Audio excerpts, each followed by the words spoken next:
Hello and welcome to the cupboard under the stairs. Are you sitting comfortably? Then we'll begin. Harry Potter and the Philosopher's Stone by J.K. Rowling. Chapter 1. The Boy Who Lived. Mr. and Mrs. Dursley of number 4 Privet Drive were proud to say they were perfectly normal. Thank you very much. They were the last people you'd expect to be involved in anything strange or mysterious, because they just didn't hold with such nonsense. Mr. Dursley was the director of a firm called Grunnings, which made drills. He was a big, beefy man with hardly any neck. Although he did have a very large moustache, Mrs. Dursley was thin and blonde and had nearly twice the usual amount of neck, which came in very useful as she spent so much of her time craning over garden fences, spying on the neighbours. The Dursleys had a small boy called Dudley, and in their opinion there was no finer boy anywhere. The Dursleys had everything they wanted, but they also had a secret, and their greatest fear was that somebody would discover it. They didn't think they could bear if anyone found out about the Potters. Mrs. Potter was Mrs. Dursley's sister, but they hadn't met for several years. In fact, Mrs. Dursley pretended she didn't have a sister, because her sister and her good-for-nothing husband were as undurlishly as it was possible to be. The Dursleys shuddered to think what the neighbours would say if the Potters arrived at the street. The Dursleys knew that the Potters had a small son too, but they had never even seen him. The boy was another good reason for keeping the Potters away. They didn't want Dudley mixing with a child like that. When Mr. and Mrs. Dudley woke up on the dull grey Tuesday, our story starts. There was nothing about the cloudy sky outside that suggested strange and mysterious things would be happening all over the country. Mr. Dursley hummed as he picked out his most boring tie for work, and Mrs. Dursley gossiped away happily as she wrestled a screaming Dudley into his high chair. None of them noticed a large tawny owl flying past the window. At 8:30, Mr. Dursley picked up his briefcase, pecked Mrs. Dursley on the cheek and tried to kiss Dudley goodbye, but missed because Dudley was now having a tantrum and throwing his cereal at the wall. "Little tyke," chortled Mr. Dudley as he left the house. He got into his car and backed out of number 4's drive. It was on the corner of the street that he noticed the first sign of something peculiar. A cat reading a map. For a second, Mr. Dursley didn't realise what he had seen. Then he jerked his head around to look again. There was a tabby cat sitting on the corner of Privet Drive, but there wasn't a man in sight. What would he have been thinking of? It must have been a trick of the light. Mr. Dursley blinked and stared at the cat. It stared back. As Mr. Dursley drove around the corner and up the road, he watched the cat in his mirror. It was now reading the sign that said Privet Drive. No, looking at the sign. Cats couldn't read maps or signs. Mr. Dursley gave himself a little shake and put the cat out of his mind. As he drove towards town, he thought of nothing except a large order of drills he was hoping to get that day. But on the edge of town, drills were driven out of his mind by something else. As he sat in his usual morning traffic jam, he couldn't help notice that there seemed to be a lot of strangely dressed people about. People in cloaks. Mr. Dursley couldn't bear people who dressed in funny clothes. The get-ups he saw on young people.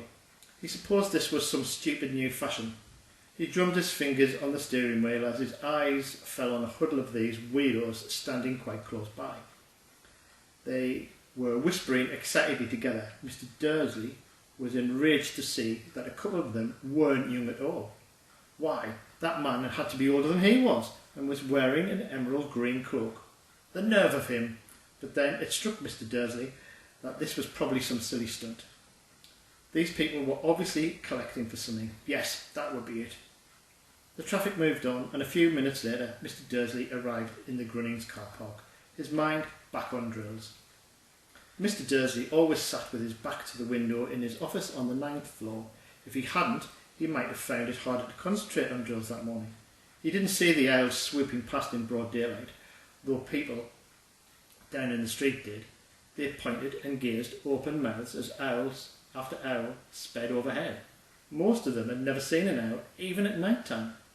Mr. Dursley, however, had a perfectly normal, owl-free morning. He yelled at 5 different people. He made several important telephone calls and shouted a bit more. He was in a very good mood until lunchtime, when he thought he'd stretch his legs and walk across the road to buy himself a bun from the baker's opposite. He'd forgotten all about the people in cloaks until he passed a group of them next to the baker's. He eyed them angrily as he passed. He didn't know why, but they made him uneasy. This lot were whispering excitedly too, and he couldn't see a collecting tin. It was on his way back past them, clutching a large doughnut in a bag, that he caught a few words that they were saying. "The Potters, that's right, that's what I heard. Yes, their son Harry." Mr. Dursley stopped dead. Fear flooded him. He looked back at the whisperers as if he wanted to say something to them, but thought better of it. He dashed back across the road, hurried up to his office and snapped at his secretary not to disturb him, seized his telephone and had almost finished dialing his home phone number when he changed his mind. He put the receiver back down and stroked his moustache, thinking, no, he was being stupid. Potter wasn't such an unusual name. He was sure there were lots of people called Potter who had a son called Harry. Come to think of it, he wasn't even sure his nephew was called Harry. He'd never seen the boy. It might have been Harvey or Harold. There was no point in worrying Mrs. Dursley. She always got so upset at any mention of her sister. He didn't blame her if he had a sister like that. But all the same, these people in cloaks. He found it a lot harder to concentrate on drills that afternoon, and when he left the building at 5 o'clock, he was still worried. He walked straight into someone just outside the door. "Sorry," he grunted at the tiny old man, stumbled and almost fell. It was a few seconds before Mr. Dursley realised that the man was wearing a violet cloak. He didn't seem all that upset at being almost knocked to the ground. On the contrary, his face split into a wide smile, and he said in a squeaky voice, "Don't be sorry, my dear sir, for nothing could upset me today. Rejoice, for you know who has gone at last. Even muggles like yourself should be celebrating this very happy day." And the old man hugged Mr. Dursley around the middle and walked off. Mr. Dursley stood rooted to the spot. He had been hugged by a complete stranger. He also thought he had been called a muggle, whatever that was. He was rattled. He hurried to his car and set off home, hoping he was imagining things which he had never hoped before, because he didn't approve of imagination. As he pulled into the driveway of number 4, the first thing he saw, and it didn't improve his mood, was that tabby cat he'd spotted in the morning. It was now sitting on his garden wall. He was sure it was the same one. It had the same markings around the eyes. "Shoo!" said Mr. Dursley loudly. The cat didn't move. It just gave him a stern look. Was this normal cat behaviour? Mr. Dursley wondered, trying to pull himself together. He let himself into the house. He was still determined not to mention anything to his wife. Mrs. Dursley had had a nice day. She told him over dinner all about Mrs. Nextdoor's problems with her daughter and how Dudley had learnt a new word. "Shan't!" Mr. Dursley tried to act normally. When Dudley had been put to bed, he went into the living room to catch the last report on the evening news. "And finally, bird watchers everywhere have reported that the nation's owls have been behaving very unusually today. Although owls normally hunt at night and hardly ever seen in the daylight, there have been hundreds of sightings of these birds flying every direction since sunrise. Experts are unable to explain why the owls have suddenly changed their sleeping pattern." The newsreader allowed himself a grin. "Most mysterious. And now over to Jim McGuffin with the weather. Are there going to be any more showers of owls tonight, Jim?" "Well, Ted," said the weatherman, "I don't know about that, but it's not only the owls that have been acting oddly. Viewers as far apart as Kent, Yorkshire and Dundee have been phoning in to tell me that instead of rain that I promised yesterday, there have been a downpour of shooting stars. Perhaps people have been celebrating bonfire night early. It's not until next week, but I can promise you a wet night tonight." Mr. Dursley sat frozen in his armchair. Shooting stars over Britain, owls flying by daylight, mysterious people in cloaks all over the place, and a whisper about the Potters. Mrs. Dursley came into the living room carrying 2 cups of tea. It was no good. He'd have to say something to her. He cleared his throat. "Petunia, dear, you haven't heard from your sister lately, have you?" As he expected, Mrs. Dursley looked shocked and angry. After all, they normally pretended she didn't have a sister. "No," she replied sharply. "Why?" Funny stuff on the news, Mrs. Dursley. Mr. Dursley mumbled even. Owls, shooting stars, and there were a lot of funny people in town today. So? Mrs. Dursley snapped. Well, I just thought maybe it was something to do with, her lot. Mrs. Dursley sipped her tea through pursed lips. Mr. Dudley wondered whether he dared tell her about tell her he heard the name Potter. He decided he didn't care. I'm going to stop there. I'm going to stop. Well, I thought maybe it was something to do with, her lot. Mrs. Dursley sipped her tea, then through pursed lips, Mr. Dursley wondered whether he dared tell her he'd heard the name Potter. He decided he didn't dare. Instead, he said, as casually as he could, "Their son. He's about Dudley's age now, wouldn't he be?" "I suppose so," said Mrs. Dursley stiffly. "What's his name again? Howard, isn't it?" "Harry. Nasty common name, if you ask me." "Oh, yes," said Mr. Dursley, his heart sinking horribly. "Yes, I quite agree." He didn't say another word on the subject as they went upstairs to bed, while Mrs. Dursley went in the bathroom. Mr. Dursley crept to the bedroom window and peered into the front garden. The cat was still there. It was staring down Privet Drive as though it was waiting for something. Was he imagining things? Could all of this have anything to do with the Potters? If it did, if it got out they were related to the pair of, well, he didn't think he could bear it. The Dursleys got into bed. Mrs. Dursley fell asleep quickly, but Mr. Dursley lay awake, turning it all over in his mind. His last comforting thought before he fell asleep was, even if the Potters were involved, there was no reason for them to come near him and Mrs. Dursley. The Potters knew very well that he and Petunia, what they thought about him and their kind. He couldn't see how he and Petunia could get mixed up in anything that might be going on. He yawned and turned over. It couldn't affect them. How very wrong he was. Mr. Dursley might have been drifting into an uneasy sleep, but the cat on the wall outside was showing no sign of sleepiness. It was still sitting as still as a statue, its eyes fixed unblinkingly on the far corner of Privet Drive. It didn't so much as quiver when a car door slammed in the next street, nor when two owls swooped overhead. In fact, it was nearly midnight before the cat moved at all. A man appeared on the corner. The cat had been watching. Appeared so suddenly and silently he thought he'd just popped out of the ground. The cat's tail twitched and its eyes narrowed. Nothing like this man had ever been seen in Privet Drive. He was tall, thin, and very old, judging by the silver on his hair and beard, which was both long enough to tuck into his belt. He was wearing long robes, a purple cloak, which swept the ground, and high-heeled, buckled boots. His eyes were blue, were light, bright, and sparkling behind half-moon spectacles, and his nose was very long and crooked, although it had been broken at least twice. This man's name was Albus Dumbledore. Albus Dumbledore didn't seem to realise that he had just arrived in a street where everything from his name to his boots were unwelcome. He was busy rummaging in his cloak, looking for something, but he did seem to realise he was being watched because he looked up suddenly at the cat, which was still staring at him from the other end of the street. For some reason, the cat seemed to amuse him. He chuckled and muttered, "I should have known." He had found what he was looking for in his pocket. It seemed to be a cigarette lighter. He flicked it open, held it up in the air and clicked it. The nearest street lamp went out with a little pop.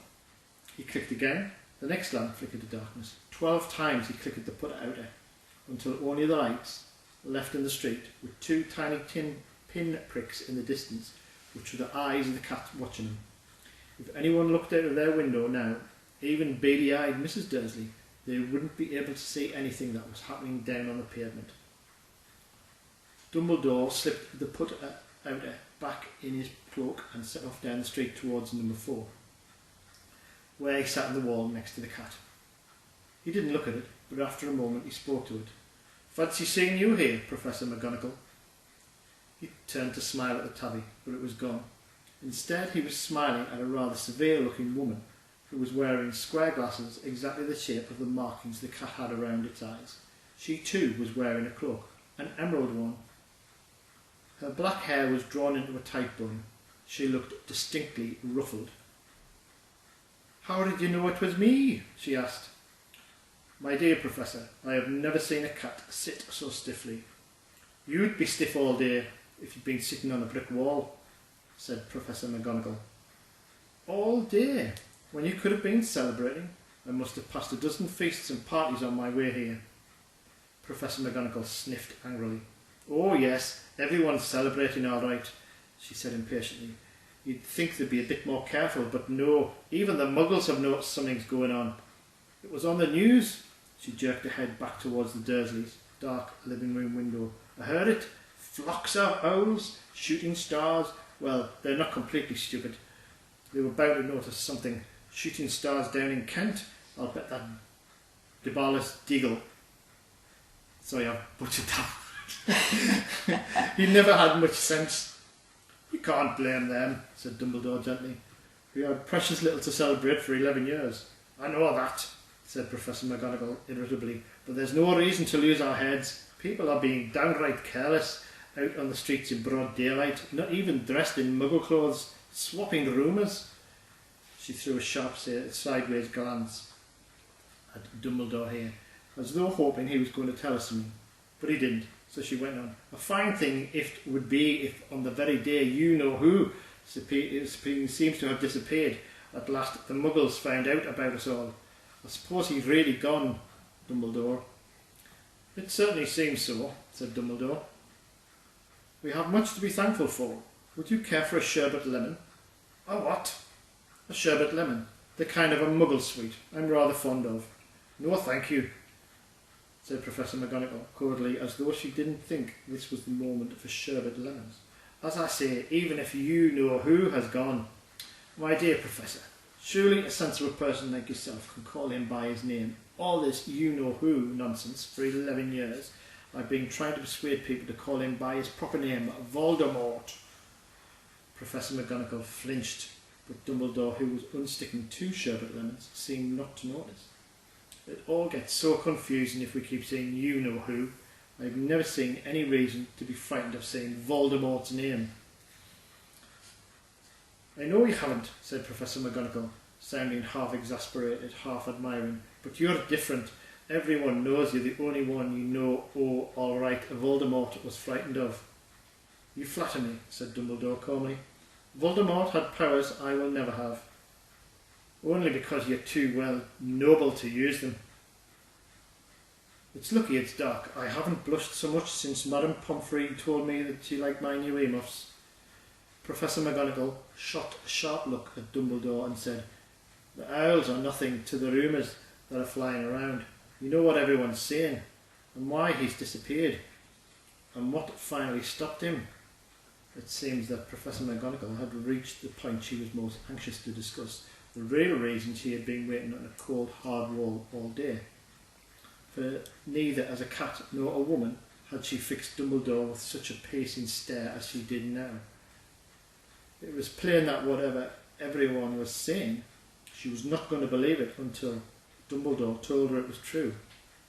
Dumbledore, however, was choosing another sherbet lemon, and he did not answer. "What they're saying," she pressed on, "is that last night Voldemort turned up at Godric's Hollow. He went to find the Potters. The rumour is that Lily and James are that they're dead."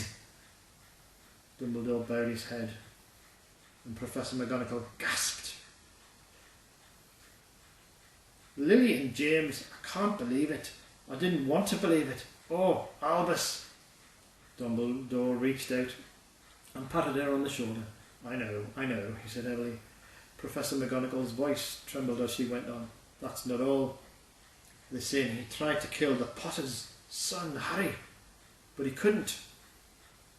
He couldn't kill the little boy. No one knows why or how, but they're saying that when he couldn't kill Harry Potter, Voldemort's powers somehow broke, and that's why he's gone." Dumbledore nodded glumly. It's true," faltered Professor McGonagall. "After all he's done, all the people he's killed, he couldn't kill a little boy. It's just astounding, all the things to stop him. But how in the name of heavens did Harry survive?" "We can only guess," said Dumbledore. "We may never know." Professor McGonagall pulled out a lace handkerchief and dabbed her eye beneath her spectacles. Dumbledore gave a great sniff as he took a golden watch from his pocket and examined it. It was a very odd watch. It had 12 hands but no numbers. Instead, little planets were moving around the edge. It must have made sense to Dumbledore, because he put it back in his pocket and said, "Hagrid's late. I suppose it was he who told you I'd be here, by the way." "Yes," said Professor McGonagall, "and I don't suppose you're going to tell me why you're here of all places." "I've come to bring Harry to his aunt and uncle. They're the only family he has left now." You can't mean the people who live here?" cried Professor McGonagall, jumping to her feet and pointing at number 4. "Dumbledore, you can't. I've been watching them all day. You couldn't find 2 people who are less like us. And they've got this son. I saw him kicking his mother all the way up the street, screaming for sweets. Harry Potter, come and live here." "The best place for him," said Dumbledore firmly. "His aunt and uncle will be able to explain everything to him when he's older. I've written this letter." "A letter?" repeated Professor McGonagall faintly, sitting back on the wall. "Really, Dumbledore, you think you can explain all this in a letter? These people will never understand him. He'll be famous, a legend. I wouldn't be surprised if today was known as Harry Potter Day in the future. There'll be books written about Harry. Every child in the world will know his name." "Exactly," said Dumbledore, looking very serious over the top of his half-moon glasses. "It would be enough to turn any boy's head. Famous before he can walk and talk. Famous for something he won't even remember. Can't you see how much better off he'd be, growing up away from all that until he's ready to take it?" Professor McGonagall opened her mouth, changed her mind and swallowed and said, Yes, you're right, of course. But how is the boy getting here, Dumbledore?" She eyed his cloak suddenly, as thought she heard he might be hiding underneath it. "Hagrid's bringing him." "You think it's wise to trust Hagrid with something as important as this?" "I would trust Hagrid with my life," said Dumbledore. "I'm not saying his heart isn't in the right place," said Professor McGonagall grudgingly, "but you can't pretend he's not careless. He does tend to—" What was that? A low rumbling sound had broken the silence around them. It grew steadily louder as they looked up and down the street for some sign of the headlight. It swelled to a roar as they both looked up to the sky. A huge motorbike fell out of the air and landed in the road in front of them. If the motorbike was huge, it was nothing to the man sitting astride it. He was almost twice as tall as a normal man and at least 5 times as wide. He looked simply too big to be allowed, and so wild. Long tangles of bushy black hair and his beard hid most of his face. He had hands the size of dustbin lids, and his feet in their leather boots were like baby dolphins. In his vast, muscular arms he was holding a bundle of blankets. "Hagrid," said Dumbledore, sounding relieved. "At last. Where did you get the motorbike?" "Borrowed it, Professor Dumbledore, sir," said the giant, climbing carefully off the motorbike as he spoke. "Young Sirius Black lent it to me. I've got him, sir." "No problem, was there?" "No, sir. House was almost destroyed, but I got him out all right before the muggles started swarming round. He fell asleep as we were flying over Bristol." Dumbledore and Professor McGonagall bent forward over the bundle of blankets. Inside, just visible, was a baby boy, fast asleep. Under a tuft of jet black hair over his forehead, they could see a curiously shaped cut, like a bolt of lightning. "Is that where—" whispered Professor McGonagall. "Yes," said Dumbledore. "He'll have a scar forever." "Couldn't you do something about it, Dumbledore?" "Even if I could, I wouldn't. Scars can come in useful. I have one myself above my left knee, which is a perfect map of the London Underground. Well, give him here. Hagrid, we'd better get this over with." Dumbledore took Harry in his arms and turned towards the Dursleys' house. Could I say goodbye to him, sir?" asked Hagrid. He bent his great shaggy head over Harry and gave him what must have been a very scratchy, whiskery kiss. Then, suddenly, Hagrid let out a howl like a wounded dog. "Shh!" hissed Professor McGonagall. "You'll wake the muggles." "Sorry," sobbed Hagrid, taking out a large spotted handkerchief and burying his face in it. "But I can't stand it. Lily and James dead, and poor little Harry off to live with the Muggles. Yes, it's all very sad, but get a grip of yourself, Hagrid, or we'll be found, Professor McGonagall whispered, patting Hagrid gingerly on the arm as Dumbledore stepped over the low garden wall and walked to the front door. He laid Harry gently down on the step, took a letter out of his cloak and tucked it inside Harry's blanket, and then came back to the other two. For a full minute the three of them stood there and looked at the little bundle.